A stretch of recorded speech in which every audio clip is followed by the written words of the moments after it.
Untuk bahasa meninggal dunia ini Bapak Ibu itu ada beberapa bentuk bahasa. Itu tujuannya untuk apa ya? Untuk mengingatkan kita. Jadi semakin banyak ungkapannya, sinonimnya gitu. Semakin banyak ungkapannya itu, maka semakin menunjukkan sesuatu itu perlu diperhatikan gitu. Jadi semakin banyak sama dengan orang atau sesuatu, semakin banyak sebutannya itu bisa menunjukkan tentang kemuliaannya. Orang kalau banyak sebutannya ya, gelarnya misalnya, itu biasanya orang yang istimewa. Nah, makanya di kita biasanya dikasih gelar orang-orang yang berjasa gitu. Jadi tidak hanya namanya dikenal, misalnya namanya Abdurrahman, tapi dia bisa bergelar sebagai apa? Sebagai dato apa misalnya kan? Kalau di kita mungkin dato setia amanah, atau kasih gelar dato orang kayo, kan bisa juga, atau banyaklah. Jadi semakin banyak namanya itu, maka bisa jadi dia memang istimewa gitu. Maka oleh karena itu Allah tuh punya nama yang banyak.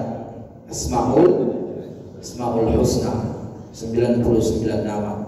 Nah, itu menunjukkan tentang kemuliaan Allah Subhanahu wa taala. Nabi juga sama. Nabi punya banyak nama. Toha itu nama Nabi. Dalam Al-Qur'an kan ada Toha. Begitu juga dengan Yasin, itu salah satu nama Nabi sallallahu alaihi wasallam. Makanya salatullah salamullah ala Toha Rasulillah. Toha kan? Ala Toha. Itu juga dengan ala Yasin Habibillah. Yasin ya. Itu nama Nabi itu banyak. Jadi banyaknya nama sesuatu itu menunjukkan tentang pertama kemuliaannya, keistimewaannya. Tapi yang penting nama-nama yang baik. Yang pula namanya banyak tapi semuanya buruk, yaitu hidung belang, itu buaya darat, itu panjang tangan, yaitu banyaklah gelar-gelar. Nah, itu kalau itu ya tidak baik. Banyak nama tapi semua menunjukkan tentang akhlaknya yang buruk. Jadi intinya bahwa sesuatu itu biasanya kalau namanya banyak dan baik-baik itu menunjukkan tentang kemuliaannya. Makanya Al-Fatihah itu salah satu surah yang paling istimewa di dalam Al-Quran. Itu nama Al-Fatihah itu banyak. Al-Fatihah, Ummul Quran, Sab'ul Mathani,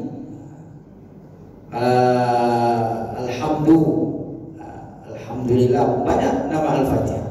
Qul huwallah, banyak juga. Qul huwallah, apalagi Al-Ikhlas. Padahal kan tidak ada di situ nama bahasa Al-Ikhlas. Cuman karena dia memurnikan ketauhidan kita, betul-betul sifat di dalam Qul huwallah itu adalah sifat-sifat Allah yang membuat hati kita menjadi bersih, beriman kepada Allah. Al-Ikhlas kan artinya ya bersih, suci, bersih dari segala kemusyrikan, bersih dari segala mempersekutukan atau mempersamakan Allah dengan makhluknya. Atau juga bisa juga ikhlas, ya kita ikhlas, makanya namanya al-ikhlas. Atau bisa juga kalau agak dipelesetkan sedikit, kita ikhlas ketika imam membaca Qul huwallahu ahad. Artinya semua makmumnya insya Allah ikhlas. Kenapa? Karena tidak lama-lama. Makanya disebut al-ikhlas. Itu kalau dipelesetkan ini Pak. Jadi ikhlas itu makmumnya betul-betul ikhlas. Karena kadang-kadang kalau agak panjang makmumnya kurang ikhlas. Apalagi Al-Baqarah dibaca sampai habis. Nah, itu tidak ikhlas makmum. Jadi banyak nama menunjukkan tentang kemuliaan, bisa jadi. Begitu juga dengan Mekah. Mekah itu namanya banyak, kota Mekah. Makanya dia menjadi kota yang istimewa. Pertama namanya Mekah, Makkatul Mukarramah, Mekah yang dimuliakan. Dalam Al-Quran Mekah itu juga disebut sebagai Ummul Qura. Kalau Al-Fatiha tadi Ummul Quran, induknya segala Al-Quran. Kalau Mekah Ummul Qura. Apa arti Ummul Qura? Induknya segala negeri. Jadi semua negeri mengarah ke sana, induknya segala negeri. Apakah ada universitas di sana namanya Ummul Qura. Ummul Qura itu artinya induknya kampung. Karena memang Mekah ini kesucian daripada tanahnya yang mulia. Dia menjadi induk segala negeri, Ummul Qura. Dan semua orang, hati orang beriman itu condong ke sana, ingin pergi ke sana, menunjukkan kemuliaan. Begitu juga Mekah disebut sebagai Bakkah. Inna awwala baitin wudi'a lin-nasi. Inna awwala baitin wudi'a lin-nasi. Sesungguhnya awal pertama rumah Allah, tempat ibadah yang dibangun di atas muka bumi, lalladzi bi Bakkah mubarakan wa hudan lil alamin. Lalladzi, yaitu Allah yang ada di kota Bakkah. Itu bisa Bakkah. Jadi satu pakai mim, satu pakai ba. Alladzi bi Bakkah mubarakan wa hudan lil alamin. Jadi pertama kali dibangun rumah ibadah, tempat ibadah di atas muka bumi, yaitu yang ada di kota Mekah. Itulah Masjidil Haram, Ka'bah. Banyak namanya. Madinah banyak juga namanya. Madinah itu Madinah Al-Munawwarah, Thayyibah. Thayyibah itu nama kota Madinah juga, Thayyibah. Makanya kan ada lagu itu, ya Thayyibah, ya Thayyibah, ya Jawal Ayana. Itu Thayyibah itu untuk Madinah.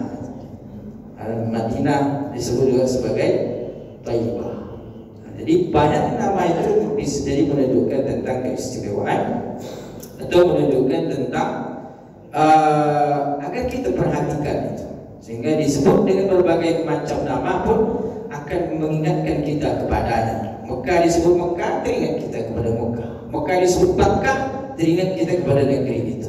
Disebut dia sebagai Ummul Quran, teringat kita kepada negeri itu. Jadi akan mengingatkan kita kepada kita.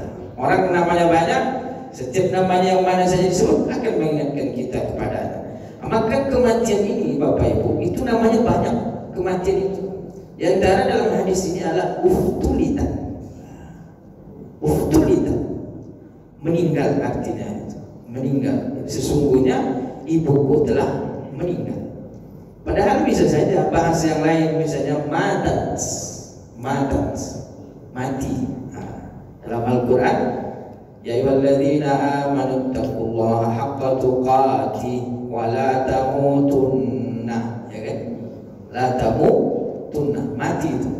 Kullu nafsin dha'iqatul maut. Itu maut bahasanya. Al-Quran banyak tuh kata-kata mati. Maka mati, uftulita, apalagi, atau biasa juga disebut dengan ajal. Idza jaa ajaluhum la yastakhiruna sa'atan wa la yastaqdimun. Idza jaa, kalau sudah datang. Apa yang datang? Ajal, kematian itu maksudnya. Kalau sudah datang masa kematiannya, la yastakhiruna sa'atan wa la yastaqdimun. Tidak dimajukan sedikit pun dan juga tidak dimundurkan. Itu ajal di situ. Mati juga maknanya tuh. Ajal, idza jaa ajal. Kalau ajalnya sudah sampai, tidak dimajukan dan tidak dimundurkan. Terus bagaimana dengan hadis silaturahim memperpanjang umur? Justru ada orang lagi silaturahim meninggal. Maka hadis ini tidak literal memahami. Kata para ulama bahwa makna panjang umur itu adalah keberkahan di dalam umurnya. Karena orang sudah ditentukan ajalnya. Bukan berarti umurnya 70 dia rajin silaturahim tiap hari, dia pergi ke rumah orang, akhirnya umurnya menjadi 100 tahun. Nah, kalau gitu tiap hari kita silaturahim tak mati nanti. Nah, maka makna hadis itu adalah berkah, walaupun dia sudah meninggal, seolah-olah dia masih hidup. Disebut-sebut kebaikannya. Maka ada pepatah Arab mengatakan bahwa innamal mar'u haditsun liman ba'da. Sesungguhnya setiap orang itu akan menjadi cerita bagi orang setelahnya. Nah, itu maknanya kita akan menjadi cerita bagi orang setelah kita. Fakun haditsan hasanan liman wa'a. Maka jadilah engkau cerita yang baik bagi orang yang hidup setelah. Nah, menjadi cerita yang baik itulah seolah-olah tetap hidup. Nah, dikenal tuh namanya. Nah, itu makna panjang umur, berkah dia umurnya. Nah, walaupun sudah tiada, seolah-olah dia masih hidup.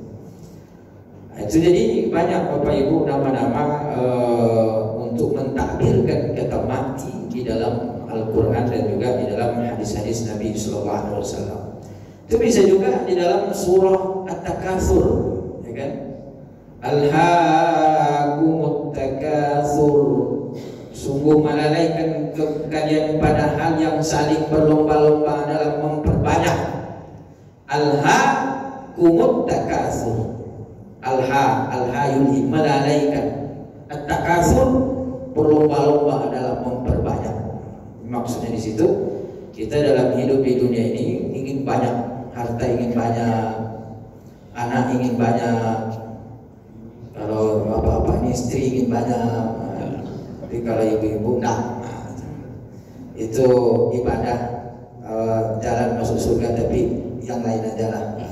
Masih banyak pintu masuk surga kata ibu-ibu, ya kan Bu?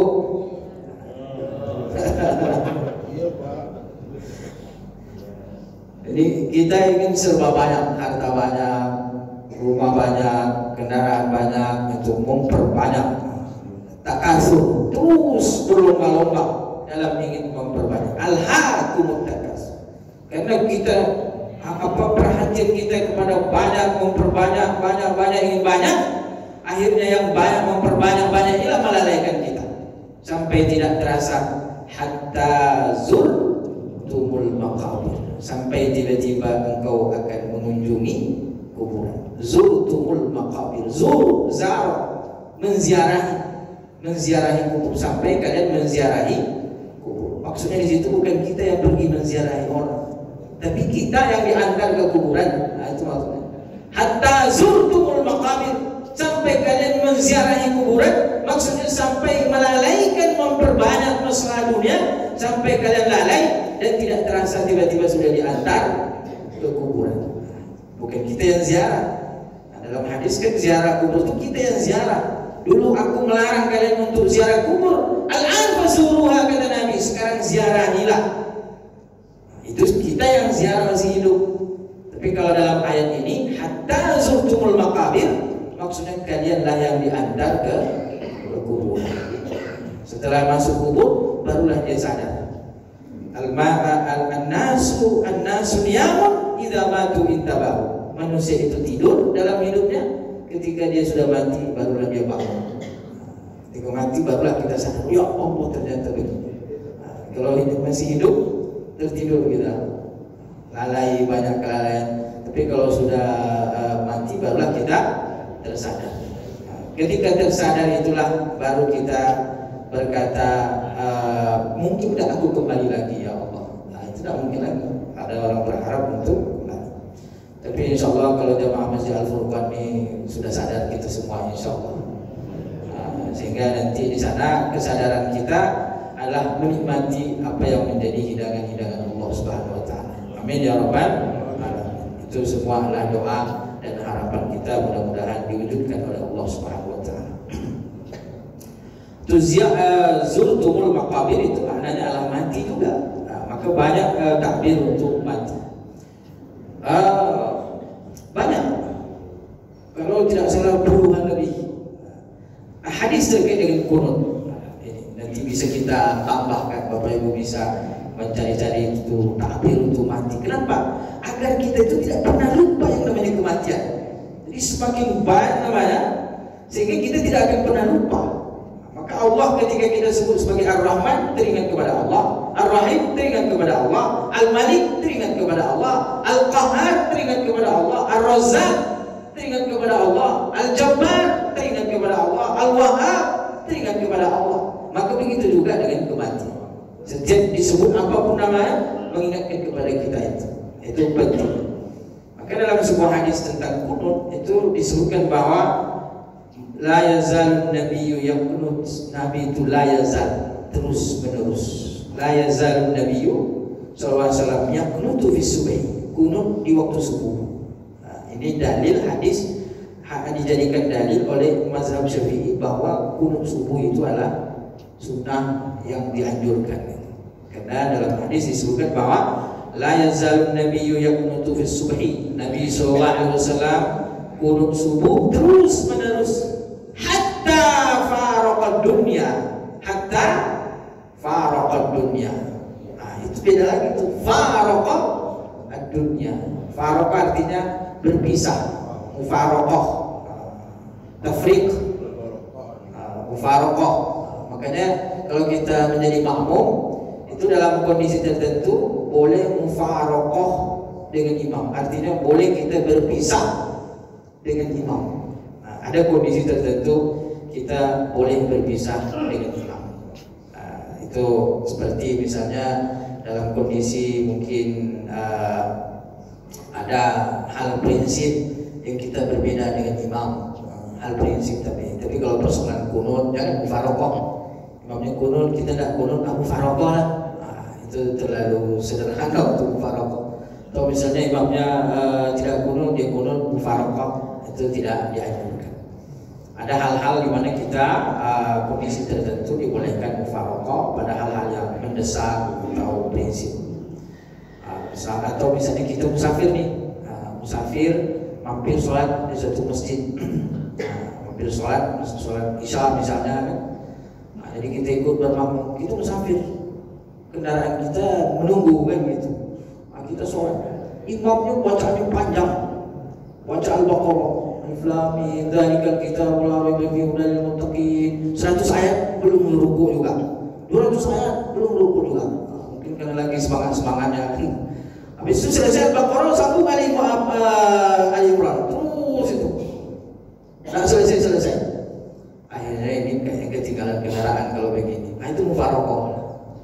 Mufaraqah dari imam. Mufaraqah itu artinya berpisah. Berpisah. Mufaraqah.